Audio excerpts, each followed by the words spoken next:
বিকেল পর্যন্ত অপেক্ষা করার পর সে অসুস্থ হয়ে পড়ে।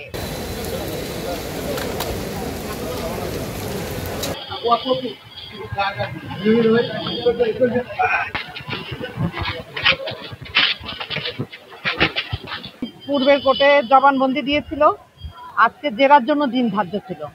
পরিমণি সকালে এসে কোর্টে হাজিরা দাখিল করে। পরবর্তীতে কোর্টের ব্যস্ততা থাকায় কোর্ট সেকেন্ড হাফে আমাদের মামলাটি শুনানির জন্য রেখেছিলেন। ওয়ালটন আবারও মিলিনিয়ার অফারে ওয়ালটন ফ্রিজ কিনে আপনিও হয়ে যেতে পারেন মিলিয়নিয়ার।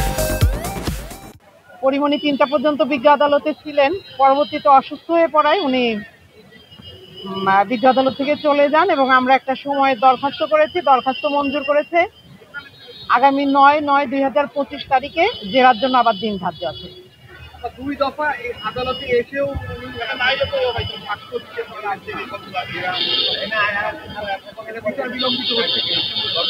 উনি শারীরিকভাবে অসুস্থ হয়ে পড়ছেন। উনি 3টা পর্যন্ত কোর্টে ছিলেন।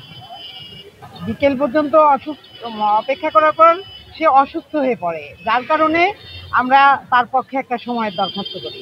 তাকেই তো জেরা করবে তো, এজন্য আমরা দরখাস্ত করি। জি জি, আসামি পক্ষ ছিল।